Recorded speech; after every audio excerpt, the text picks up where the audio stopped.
Iris Lenoble, bonjour. Bonjour. Donc, nous sommes sur le salon Educatis et vous venez présenter des classes virtuelles chez Teach.io. Voilà, Teach.io en fait, où on va mettre en place des classes virtuelles. On a simplifié tout le processus de mise en place des classes virtuelles pour que les enseignants puissent donner des cours n'importe où, n'importe quand, sans contraintes géographiques, pour que les élèves justement puissent bénéficier d'un enseignant. Alors typiquement dans le cadre du processus devoir fait, où on a beaucoup de mal, notamment en province et hors des grosses agglomérations, à trouver un enseignant pour donner un cours à des élèves.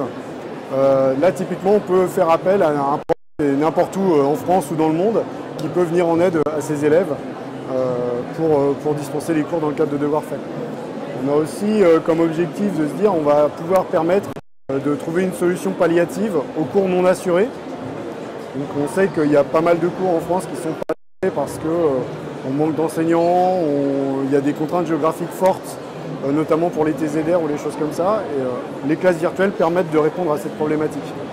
Et Teach.io justement vient simplifier tout ce process parce qu'on va gérer les disponibilités de chacun des enseignants et les élèves vont pouvoir s'inscrire dans la classe ou l'établissement concerné qui aura souscrit à la plateforme pourra inscrire ses élèves directement dans la classe virtuelle et bénéficier d'un cours.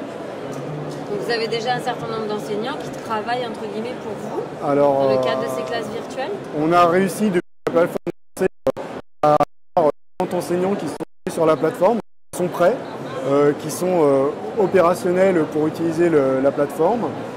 On en cherche beaucoup, sachant qu'il n'y a pas de contraintes géographiques, il n'y a pas de contraintes horaires, chacun fait ce qu'il a envie quand il lui plaît. Donc il n'y a rien qui est imposé. Le but c'est que chacun y trouve son compte. L'enseignant sur sa rémunération, donc pour qu'il soit bien rémunéré, on n'est pas du cours particulier avec du service à la personne. Et nous ce qu'on a envie c'est que l'enseignant soit rémunéré à sa juste valeur. Et les parents derrière qui sont sûrs que leur enfant quand il est à l'école, il va pas passer une journée plus en perme qu'en cours. Donc, parce que malheureusement parfois c'est le cas.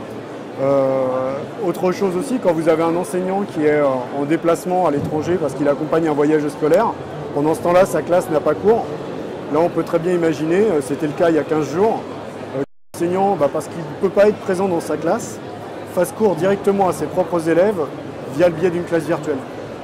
Donc les élèves viennent en classe mais ils n'ont pas de prof de manière physique et ils ont devant un écran avec le prof à l'écran. C'est ça, et ils peuvent interagir directement avec lui, ils ont un système de chat, ils peuvent l'entendre, ils peuvent lui parler, il peut les voir. Ça c'est dans le cadre où ils sont tous dans la même classe, mais ils peuvent aussi être chacun chez eux ou dans une classe avec des ordinateurs équipés d'un casque et d'un micro et éventuellement d'une webcam et échanger directement avec leur enseignant. Donc là on est vraiment en fait dans la classe 2.0 si on peut dire, voire 3.0, voilà, quoi. On n'est plus obligé d'être physiquement dans le même espace, ça se fait déjà dans le supérieur, ça se fait, j'ai un ami qui a monté une école comme ça de formation en ligne pour des développeurs, ça marche très bien. Aujourd'hui nous ce qu'on essaye de faire c'est de mettre ça en place dès le collège et dans les prochaines semaines on essaye de mettre en place un collège 100% en ligne. Directement, donc voilà, je profitais du salon pour l'annoncer. On va mettre en place un collège qui va partir de la 6e à la 3e, complètement en ligne, pour des élèves qui sont en décrochage scolaire, déscolarisés parce qu'ils sont EIP, parce qu'ils sont 10. Aujourd'hui, le système n'arrive pas à gérer ces enfants, donc c'est les parents qui les prennent en homeschooling. C'est une vraie contrainte. Ils utilisent le CNED, mais le CNED, les parents et les enfants sont isolés. Nous, on vient recréer du lien avec tout ça à travers la classe virtuelle où les enfants vont pouvoir se retrouver entre eux, choisir leurs cours, choisir leur activité, avoir des enseignants qui sont prêts à les accompagner là-dedans. Très bien, on vous remercie pour cette présentation très complète et bonne chance au collège virtuel. Merci beaucoup.